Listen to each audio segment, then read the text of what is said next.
All right, so we're back here. It's another day, and we're excited. This is gonna be the day that the LS comes out, dubbed LS Day.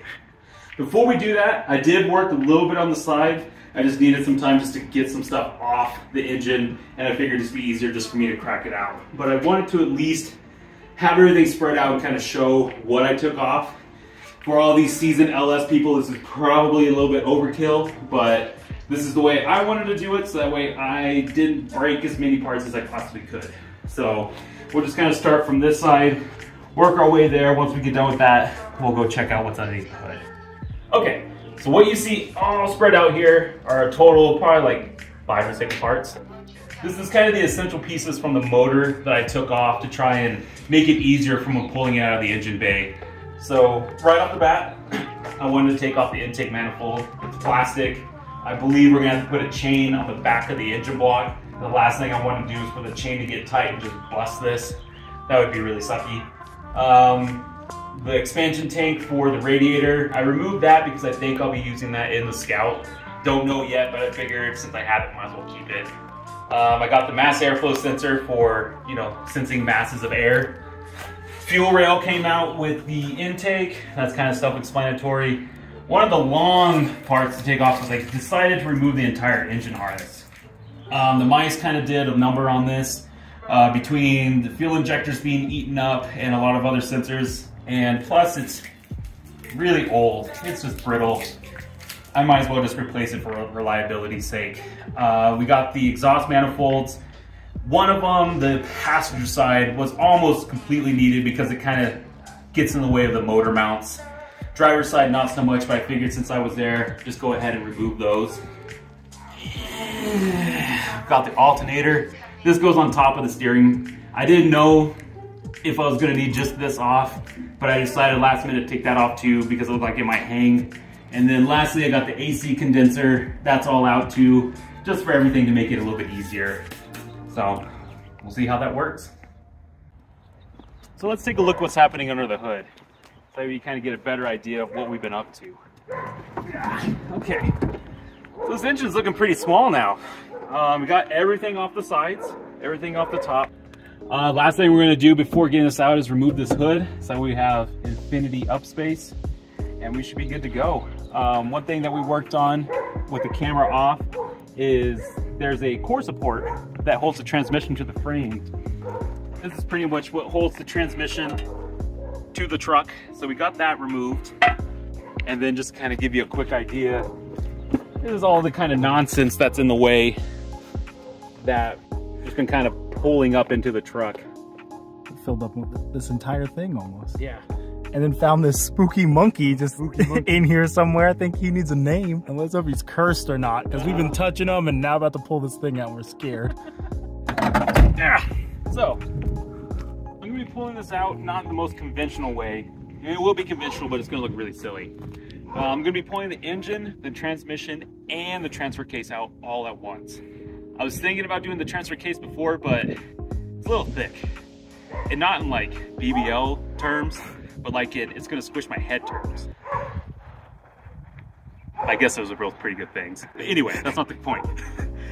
All I know is I didn't want to try to take it off over my head, so it's gonna be pulled out and then we'll just remove it right here instead. All right, so at this point, all we have are 6 bolts, 3 on each side for the motor mounts. We're gonna get those off. We're gonna have it attached to this cherry picker and enjoy this time lapse of watching us trying to get this stupid thing out.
Alright, I see separation.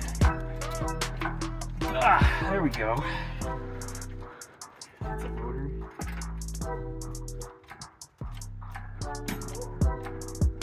Okay.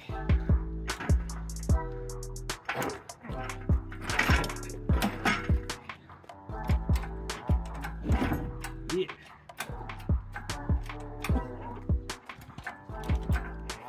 There we go.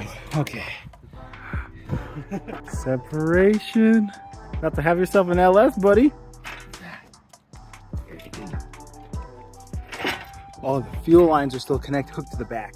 Oh, are they? That's where our issue is. Oh, okay. Yeah.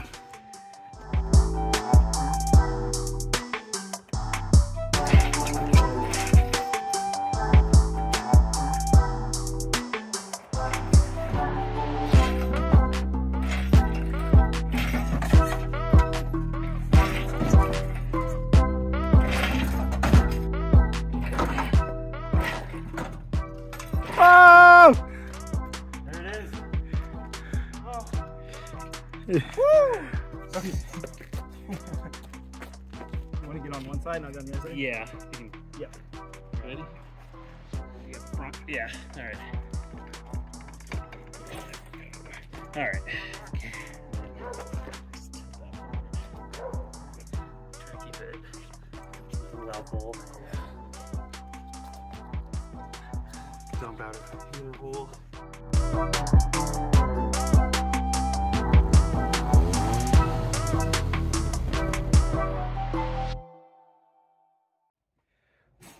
Oh, dude, engine is in the garage. Yeah, it is. Oh, hand tools. Oh, yeah.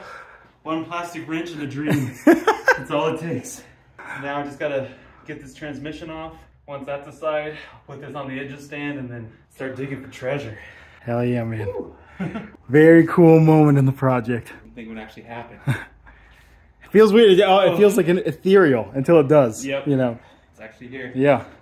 It's like we can do it. We can do it. We can do it. Now it's like, yeah, we did it. Yep, now it's on to the next part. I'm responsible to do something with it. Put you in the like overdrive. Like the Oh, motivation goes to the roof. It's no longer the Suburban's engine. It's the Scout's engine. Yep. Just like that. New heart. Oh, we're coming for you, baby. Days are numbered. 45. Spooky monkey. I think we gotta keep him. Oh, man. Baptized in some transmission oil. Yep. All right, so we might have pulled about a dozen whoopsie-daisies here.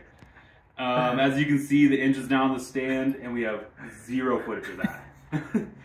Once we got it into the garage, it became kind of a how do we get the transmission off? How do we deal with just not dying? So it took a little minute. We put the camera aside, but as you can see, we now have the transmission apart. We'll get that put away, but for now, it's on its own. But here it is. 5.3 liter LS. She's grouty, she's grimy. She was home to probably 5 generations of mice, but she's mine. So this is kind of bittersweet. This Scout project's been on my mind for probably close to 7 years now. It just never got this far. So next time you see this, we'll probably do another video of getting it cleaned up, getting it vacuumed.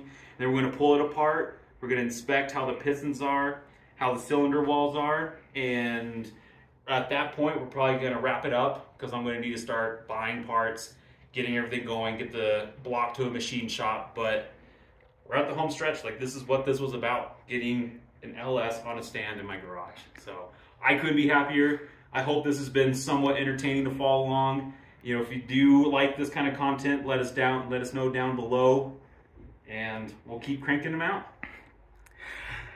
And we got to say goodbye to our Chariot Edition Suburban. Yep, Chariot's on its last leg. She's going to be sent off to the junkyard in the sky. I'm going to be doing one more look over of it, see if there's any cables that I might need, and then that's that. She's done. She's done her job. Yeah. She'll go to the great junkyard in the sky. In the sky. And then we got Spooky Monkey to keep the Suburban going in its name. Yep. And that's it. Thanks for watching.